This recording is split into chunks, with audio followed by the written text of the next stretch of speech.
झारखंड राज्य का एक शहर है हजारीबाग। ये कुदरत की गोद में बसा छोटा सा पर बहुत खूबसूरत शहर है। पहाड़ियों से घिरा हरे भरे घने जंगल, झील, कोयले की खानें इसकी खासियत हैं। हजारीबाग के पास ही में डैम और नेशनल पार्क भी हैं। ये शहर अभी हाल में ही रेल मार्ग से जुड़ा है, पर अभी भी नाम के लिए एक दो ट्रेनें ही इस लाइन पर चलती हैं। शायद इसी वजह से इस शहर ने अपने कुदरती खूबसूरती बरकरार रखी है। सोमेन हजारीबाग में फॉरेस्ट अफसर थे। उन दिनों हजारीबाग में उतनी सुविधाएं नहीं थी, इसलिए उनकी बीवी संध्या अपने मायके कोलकाता में ही रहती थी। दरअसल शादी के बाद कुछ महीनों तक वे दोनों फॉरेस्ट अफसर के शानदार बंगले में रहते थे। जब संध्या मां बनने वाली थी, सोमेन ने उसे कोलकाता भेज दिया था। उन्हें एक बेटी हुई थी। वह बहुत खूबसूरत थी, रिया नाम था उसका। सोमेन हजारीबाग में अकेले रहते थे। बीच बीच में वे कोलकाता जाते रहते थे। हजारीबाग के बंगले के आउट हाउस में एक आदिवासी जोड़ा रहता था। लक्ष्मी सोमेन के घर का सारा काम करती थी। उनका खाना भी वही बनाती थी। उसका पति फूलन निकम्मा था। वह बंगले की बागबानी करता था और सारा दिन हंडिया पीकर नशे में पड़ा रहता था। एक दिन दोपहर के बाद लक्ष्मी काम करने आई थी। वह रोज शाम तक सारा काम खत्म करके रात को खाना टेबल पर सजा कर चली जाती थी। उस दिन मौसम बहुत खराब था। घने बादल छाए हुए थे। मूसलाधार बारिश हो रही थी। दिन में ही रात जैसा अंधेरा हो गया था। अपने आउट हाउस में बंगले तक दौड़कर आने में ही लक्ष्मी भीग गई थी।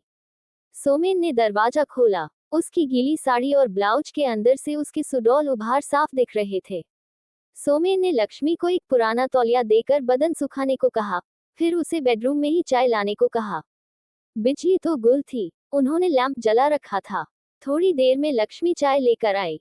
चाय टेबल पर रखने के लिए जब वह झुकी, तो उसका पल्लू सरक कर नीचे जा गिरा और उसके उभार और उजागर हो गए। सोमेन की सांसें तेज हो गईं और उन्हें लगा कि कनपटी गर्म हो रही है। लक्ष्मी अपना पल्लू संभाल चुकी थी, फिर भी सोमेन उसे लगातार देखे जा रहे थे। यूं देखे जाने से लक्ष्मी को लगा कि जैसे उसके कपड़े उतारे जा रहे हैं।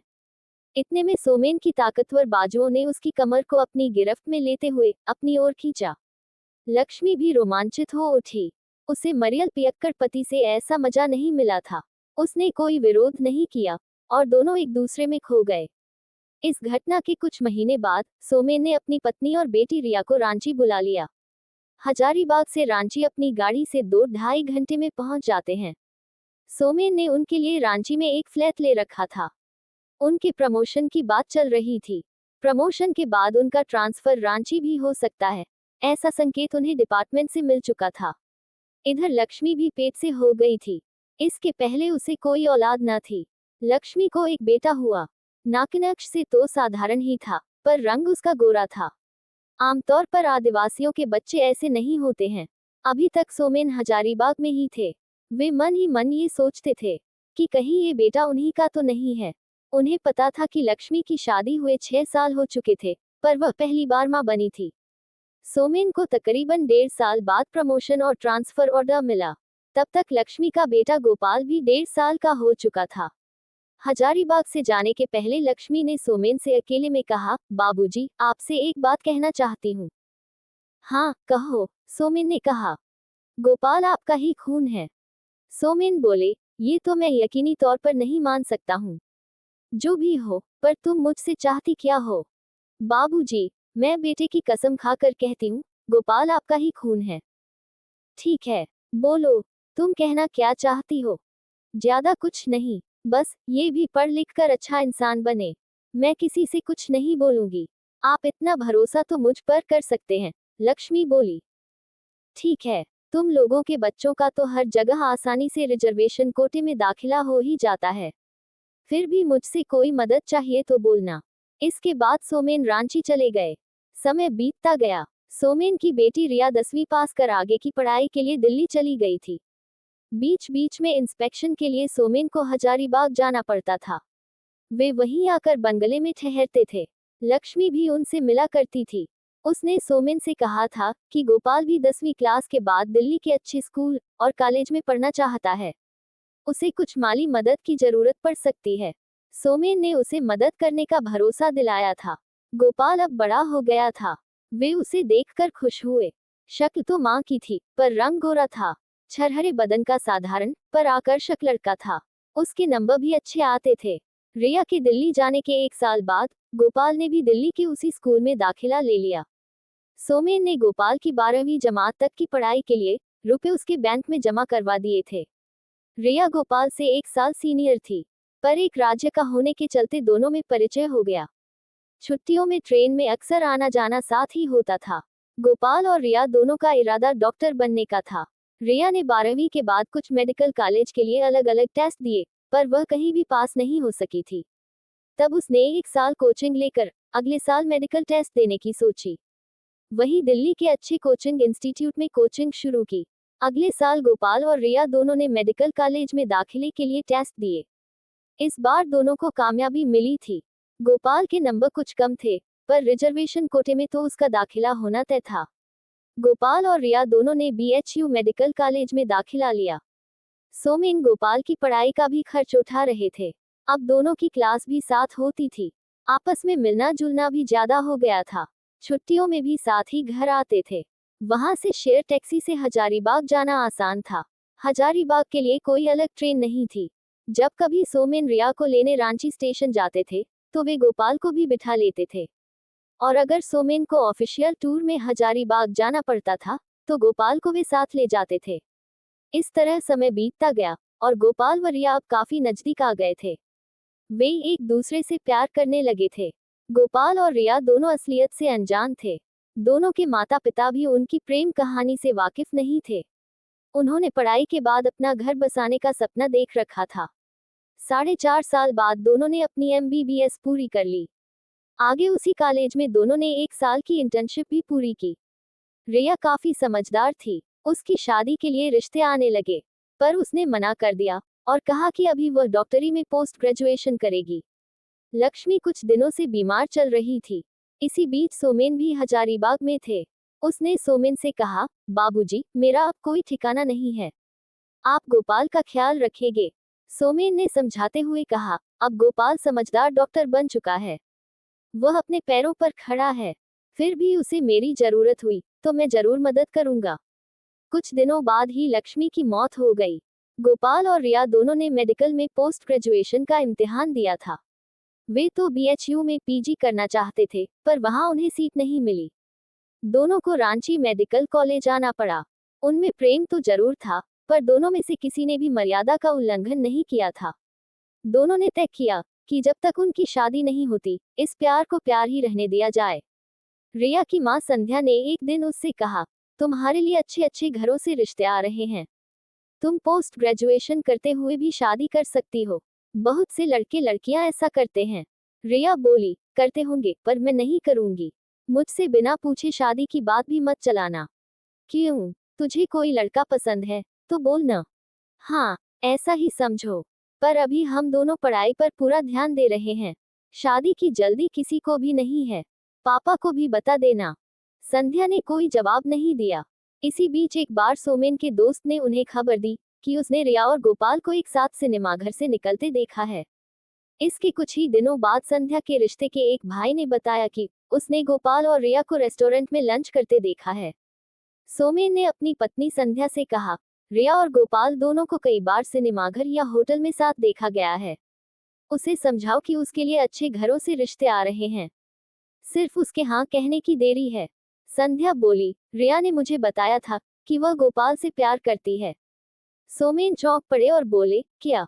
रिया और गोपाल? ये तो बिल्कुल भी नहीं हो सकता। अगले दिन सोमेन ने रिया से कहा, बेटी, तेरे रिश्ते के लिए काफी अच्छे ऑफर हैं। तू जिससे बोलेगी हम आगे बात करेंगे। रिया ने कहा, पापा, मैं बहुत दिनों से सोच रही थी कि आपको बताऊं कि मैं और गोपाल एक दूसरे को चाहते हैं। मैंने मम्मी को बताया भी था कि PG पूरा करके मैं शादी करूंगी। बेटी, कहाँ गोपाल और कहाँ तुम? उससे तुम्हारी शादी नहीं हो सकती, उसे भूल जाओ। अपनी जाति के अच्छे रिश्ते तुम्हारे सामने हैं। पापा, हम दोनों पिछले 5 सालों से एक दूसरे को चाहते हैं। आखिर उसमें क्या कमी है? वह एक आदिवासी है और हम ऊंची जाति के शहरी लोग हैं। पापा, आजकल ये जात पात ऊंच नीच नहीं देखते। गोपाल भी एक अच्छा डॉक्टर है और उससे भी पहले बहुत नेक इंसान है।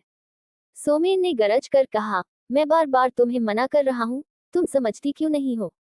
पापा, मैंने भी गोपाल को वचन दिया है कि मैं शादी उसी से करूंगी। उसी समय संध्या भी वहां आ गई और बोली, अगर रिया गोपाल को इतना ही चाहती है तो उसे शादी करने में क्या दिक्कत है। मुझे तो गोपाल में कोई कमी नहीं दिखती है। सोमेन चिल्लाकर बोले, मेरे जीते जी यह शादी नहीं हो सकती। मैं तो कहूंगा कि मेरे मरने के बाद भी ऐसा नहीं करना। तुम लोगों को मेरी कसम। रिया बोली, ठीक है, मैं शादी ही नहीं करूंगी, तब तो आप खुश हो जाएंगे। सोमेन बोले, नहीं बेटी, तुझे शादीशुदा देखकर मुझे बेहद खुशी होगी, पर तू गोपाल से शादी करने की जिद छोड़ दे। पापा, मैंने आपकी एक बात मान ली, मैं गोपाल को भूल जाऊंगी, परंतु आप भी मेरी एक बात मान ले, मुझे किसी और से शादी करने के लिए मजबूर नहीं करेंगे। ये बातें फिलहाल यहीं रुक गईं। रात में संध्या ने पति सोमेन से पूछा, क्या आप बेटी को खुश नहीं देखना चाहते हैं? आखिर गोपाल में क्या कमी है? सोमेन ने कहा, गोपाल में कोई कमी नहीं है। उसके आदिवासी होने पर भी मुझे कोई इतराज नहीं है। वह सभी तरह से अच्छा लड़का है। फिर भी रिया को नींद नहीं आ रही थी। वह भी बगल के कमरे में उनकी बातें सुन रही थी। वह अपने कमरे से बाहर आए और पापा से बोली, फिर भी क्या? जब गोपाल में कोई कमी नहीं है, फिर आपकी यह जिद बेमानी है। सोमेन बोले, मैं नहीं चाहता कि तेरी शादी गोपाल से हो। नहीं पापा, आखिर आपके न चाहने की कोई तो ठोस वजह होनी चाहिए। आप प्लीज मुझे बताएं, आपको मेरी कसम, अगर कोई ऐसी वजह है तो मैं खुद ही पीछे हट जाऊंगी। प्लीज मुझे बताएं। सोमेन बहुत घबरा उठे। उनको पसीना छूटने लगा। पसीना पोंछकर अपने आप को संभालते हुए उन्होंने कहा, यह शादी इसलिए नहीं हो सकती क्योंकि। वे बोल नहीं पा रहे थे तो संध्या ने उनकी पीठ सहलाते हुए उनको हिम्मत दी और कहा, हाँ बोलिए आप, क्योंकि क्या? सोमेन बोले, तो लो सुनो, यह शादी नहीं हो सकती है क्योंकि गोपाल रिया का छोटा भाई है। जब मैं हजारीबाग में अकेला रहता था तब मुझसे यह भूल हो गई थी। रिया और संध्या को काटो तो खून नहीं। दोनों हैरानी से सोमेन को देख रही थी। रिया की आंखों से आंसू गिरने लगे। कुछ देर बाद वह सहज हुई और अपने कमरे में चली गई। रात में ही उसने गोपाल को फोन करके कहा, गोपाल, क्या तुम मुझसे सच्चा प्यार करते हो? गोपाल बोला, क्या इतनी रात गए यही पूछने के लिए फोन किया है? तुमने सुना होगा कि प्यार सिर्फ पाने का नाम नहीं है, इसमें कभी खोना भी पड़ता है। गोपाल ने कहा, हाँ सुना तो है। अगर यह सही है तो तुम्हें मेरी एक बात माननी होगी। बोलो मानोगे? रिया बोली। गोपाल बोला, ये कैसी बात कर रही हो आज? तुम्हारी हर जायज बात मैं मानूंगा। तो सुनो, बात बिल्कुल जायज है, पर मैं इसकी कोई वजह नहीं बता सकती हूँ, और नहीं तुम पूछोगे। ठीक है, नहीं पूछूंगा। अब बताओ तो सही। रिया बोली, हम दोनों की शादी नहीं हो सकती। ये बिल्कुल भी मुमकिन नहीं है। वजह जायज है, और जैसा कि मैंने पहले ही कहा है कि वजह न मैं बता सकती हूँ, न तुम पूछना कभी।